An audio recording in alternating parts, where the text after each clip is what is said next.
আজ আমি আমার রান্নাঘরে আপনাদের জন্য আবার একটি রেসিপি নিয়ে এসেছি। মাছের ডিম দিয়ে আলু ও ঝিঙের ঝোল।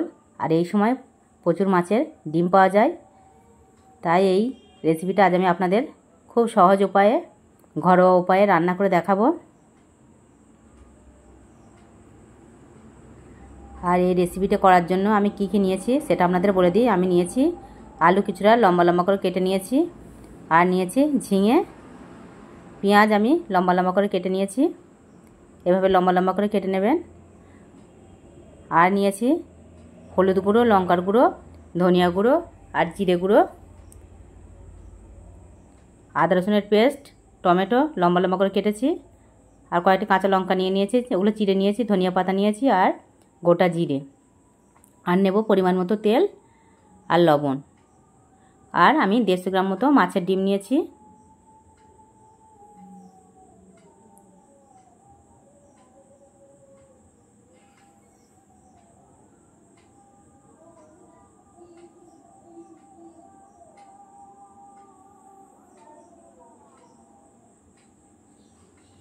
এবার আমি ওভেনের মধ্যে একটা কড়াই বসিয়ে দেব, আর এই কড়াইয়ের মধ্যে দিয়ে দেব কিছুটা জল। অনেকে মাছের ডিম খেতে পারে না, আঁশটানি গন্ধ করে, আর আমি যেভাবে রান্না করব এভাবে খেয়ে দেখবেন, আপনাদের খুব ভালো লাগবে। এখন মাছের ডিমটা আমি এই জলের মধ্যে দিয়ে 2 মিনিট মতো একটু সিদ্ধ করে নেব। এর মধ্যে আমি কিছু দেব না, এমনি সিদ্ধ করে নেব। দেখুন মাছের ডিমটা হয়ে এসছে। এটাকে এবার আমি একটা পাত্রের মধ্যে তুলে নেব।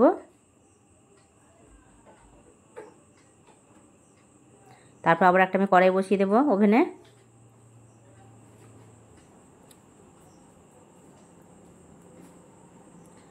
আর এই কড়াইটা যদি গরম হয়ে আসে, এর মধ্যে আমি দিয়ে দেব পরিমাণ মতো তেল। আমি মাছের ডিমটা এর মধ্যে ভেজে নেব, তাই খুব বেশি আমি তেল দেব না। আর তেলটা গরম হয়ে আসলে এর মধ্যে আমি যে গোটা জিরেগুলো রেখেছি, এর থেকে কিছুটা গোটা জিরে আমি এই তেলের মধ্যে দিয়ে দেব।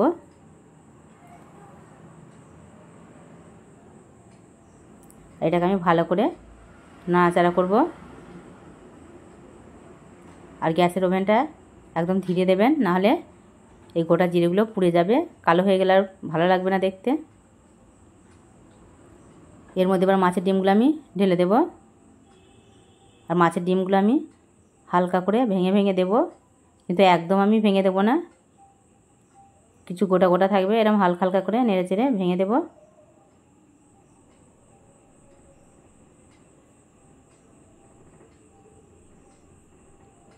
আর এর মধ্যে দিয়ে দেবো আমি সামান্য পরিমাণে লবণ, 1/2 চামচ মতো, আর দেবো একটু হলুদ গুঁড়ো, এটা ছোটো চামচের 1 চামচ মতো দেবো। এবার এটাকে আমি ভালো করে আবারও নাড়াচাড়া করে পুরো মাছটাকে আমি একটু ডিম ভুজিয়া করে নেব। এই ডিমটা কিন্তু একটু ভালো করে নাড়াচাড়া করতে হবে, কাঁচা থাকলে খেতে ভালো লাগবে না। আমি খুব ভালো করে একটু নাড়াচাড়া করে নেব।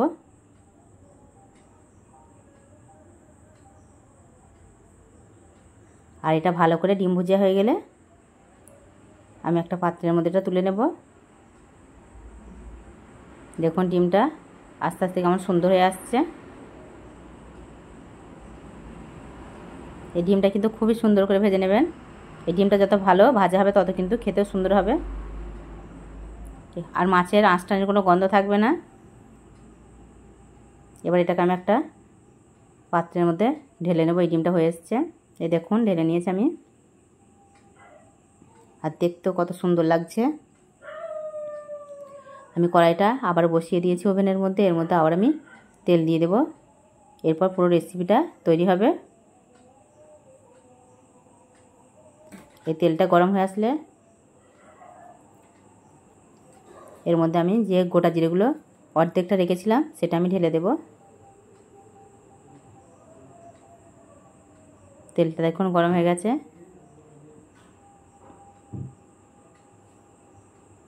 এর মধ্যে দিয়ে দেবো যে আমি গোটা লঙ্কাগুলো চিড়ে রেখেছিলাম, সেগুলো কাঁচা মরিচগুলো আমি দিয়ে দেবো এর মধ্যে। একটু ভালো করে নাড়াচাড়া করে নেব। এরপর দিয়ে দেব কেটে রাখা পেঁয়াজগুলো। এটাকে পেঁয়াজগুলো একটু লাল লাল করে ভেজে নেব। আর পেঁয়াজগুলো ভালো করে একটু লাল লাল করে ভেজে নেওয়ার পর এর মধ্যে দিয়ে দেব টমেটো কুচি। তো সবগুলো আমি আরও ভালো করে নাড়াচাড়া করব।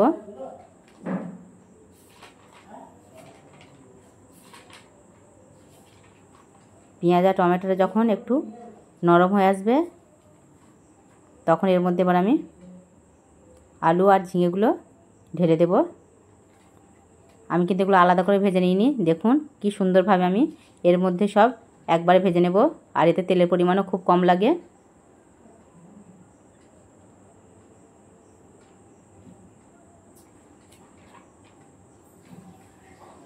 আমি এটাকে ভালো করে নাড়াচাড়া করে সুন্দর করে ভেজে নেব।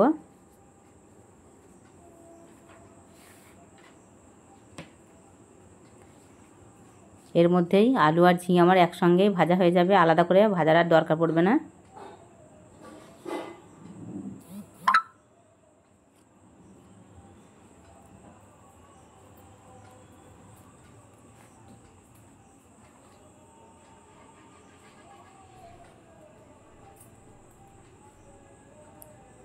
আমার কড়াইটা একটু ছোট হয়ে গেছে, আমার আলু আর ঝিঙের পরিমাণটা একটু বেশি, নাড়তে একটু অসুবিধা হচ্ছে।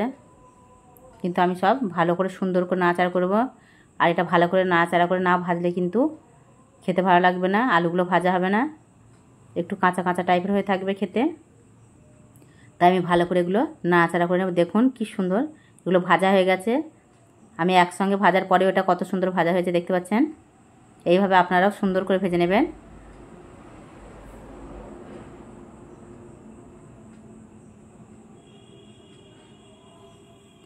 এগুলো একটু ভালো করে লাল লাল হয়ে আসলে এর মধ্যে এবার আমি একে একে যে মশলাগুলো রেখেছিলাম সেগুলো সব ঢেলে দেব। দেখুন লঙ্কা গুঁড়ো, হলুদ গুঁড়ো, জিরে গুঁড়ো আর ধনিয়া গুঁড়ো আমি একসঙ্গে এর মধ্যে সব আমি মাপ মতো রেখেছি, একসঙ্গে সব এর মধ্যে ঢেলে দেব। আমি 1.5 চামচ হলুদ গুঁড়ো, 1.5 চামচ লঙ্কা গুঁড়ো আর 1 চামচ ধনিয়া গুঁড়ো, 1 চামচ জিরে গুঁড়ো ঢেলে দিচ্ছি এর মধ্যে। এটাকে আমি আবারও সুন্দর করে নাড়াচাড়া করব। আর মশলাটা ভালো করে নাড়াচাড়া না করলে কিন্তু জমাট বেঁধে যাবে, তাই এটা ভালো করে নাড়াচাড়া করে নেব আমি।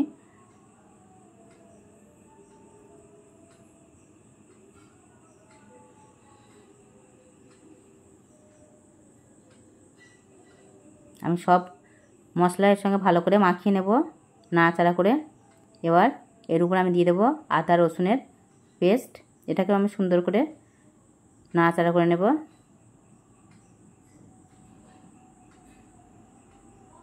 এই রেসিপিটা দেখবেন আপনারা তৈরি করে, দারুণ লাগবে খেতে, খুব ভালো লাগবে। না তৈরি করে খেলে আপনারা বুঝতে পারবেন না এটা কত টেস্টি হয়েছে। তাই অবশ্যই তৈরি করে বাড়িতে এটা খাবেন আর সকলকে খাওয়াবেন। এবার এর মধ্যে দিয়ে দেবো লবণ। এই লবণটা দিলে আপনারা সকলেই জানেন যে লবণ দেওয়ার পর এখান থেকে কিছুটা জল ছাড়বে, এটা আরও সুন্দর নাড়াচাড়া করা হবে। মশলাগুলো পুরো সব আলু আর ঝিঙের মধ্যে লেগে যাবে দেখবেন নাড়াচাড়া করে।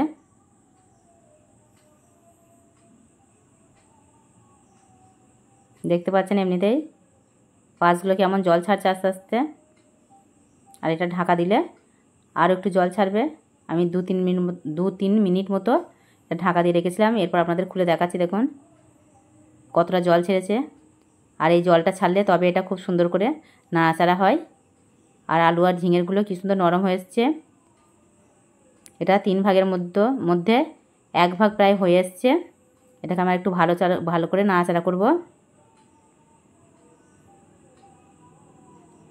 দেখতে পাচ্ছেন কতটা জল ছেড়েছে এতে।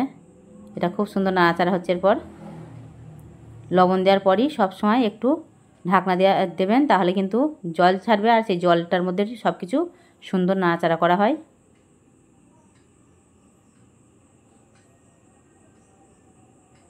আর এই জলটা যতক্ষণ না মরে আসছে ততক্ষণ আমি কিন্তু এর মধ্যে আর কোনো এক্সট্রা জল দেব না। এটা আগে আমি পুরো মশলাটাকে একদম শুকনো শুকনো করে নেব।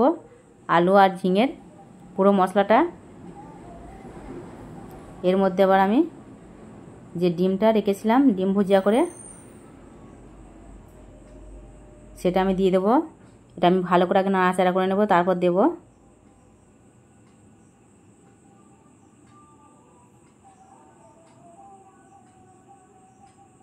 এই দেখুন পুরো একদম শুকিয়ে এসছে, মশলাটা পুরো লেগে গেছে আলু ঝিঙের মধ্যে। একটু আর কড়াইয়ের মধ্যে কোনো জল নেই। জলটা যতক্ষণ না শুকিয়ে আসবে ততক্ষণ পর্যন্ত এইভাবে নাড়াচাড়া করবেন।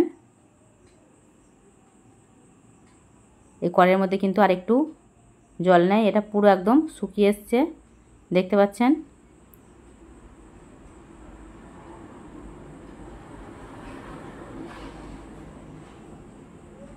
এটা যত ভালো শুকনো করে নাড়াচাড়া করে নিতে পারবেন ততই কিন্তু এটা টেস্টি হবে। এর মধ্যে এবার আমি কিছুটা জল দিয়ে দেব। আপনারা যতটা ঝোল করবেন ততটা দেবেন। আমি আলু সিদ্ধ হওয়ার মতো দিয়েছি, আমি খুব একটা ঝোল করব না, কোনো রকম একটু ঝোল রাখবো। এই জন্য আমি একদম ঝিঙে আলুগুলো যেন একটু ডুবো ডুবো হয় সেরকম দিয়েছি জল।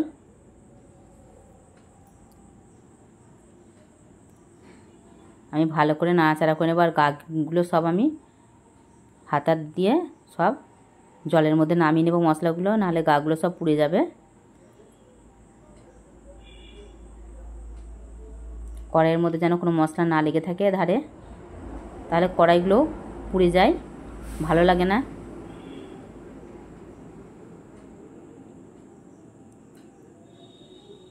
এই দেখুন এটা ফুটে এসছে এই ঝোলটা। এর মধ্যে এবার আমি ডিমগুলো সব দিয়ে দেব।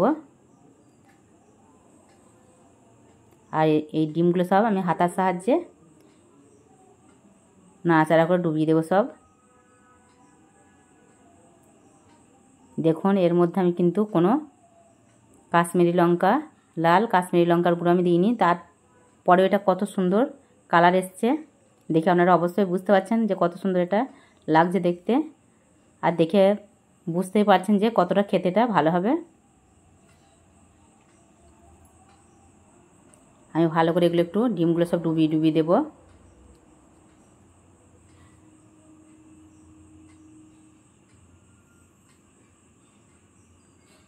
এরপর এটাকে আমি একটা ঢাকনা দিয়ে ঢেকে রাখবো।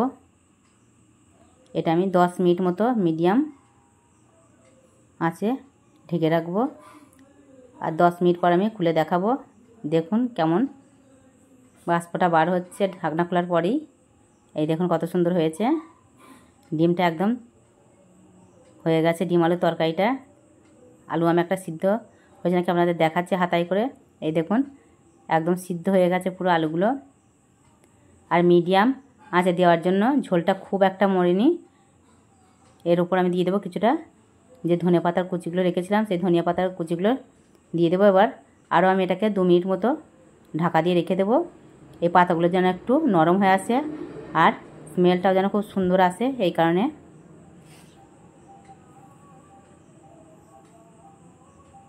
দু মিনিট পর এটা আমি খুলে দেখব। কি অসাধারণ গন্ধ বার হচ্ছে, সেটা আপনাদের বোঝাতে পারবো না, আপনারা রান্না করে দেখলে বুঝতে পারবেন যে কত সুন্দর এটার গন্ধ বার হয়েছে।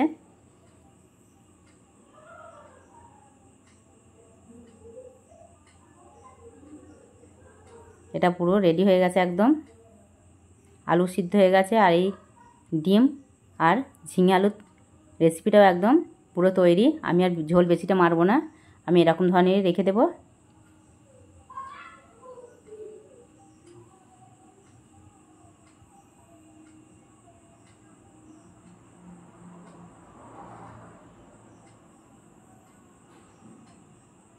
কত সুন্দর যে গন্ধ বার হয়েছে সেটা আপনাদের বলে বোঝাতে পারবো না।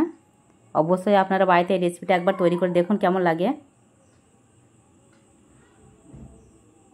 আর ভালো লাগলে অবশ্যই আমার এই ভিডিওটাকে লাইক করবেন আর বেশি বেশি করে শেয়ার করবেন। আর বাকি ভিডিওগুলো দেখার জন্য অবশ্যই চ্যানেলটাকে সাবস্ক্রাইব করে রাখবেন। আর এটাকে আমি একটা পাত্রের মধ্যে ঢেলে নেব। দেখুন এটা আমি একটা পাত্রের মধ্যে ঢেলে নিয়েছি।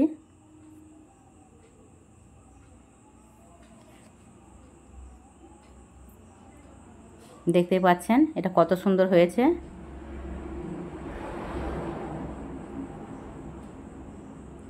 দেখতে যেমন অসাধারণ, খেতেও এটা খুব সুন্দর। আপনারা প্রত্যেকে এই রেসিপিটা একবার বাড়িতে তৈরি করুন আর খেয়ে দেখুন কেমন লাগে, আমাকে কমেন্ট করে বলুন। আপনাদের কমেন্টে আমি বুঝতে পারবো যে আমার রেসিপিটা কেমন হয়েছে। আর যারা এই ভিডিওটাকে দেখছেন তারা অবশ্যই বেল আইকনটা টিপে রাখবেন এর পরের ভিডিওগুলো আপনাদের কাছে পৌঁছে যাওয়ার জন্য।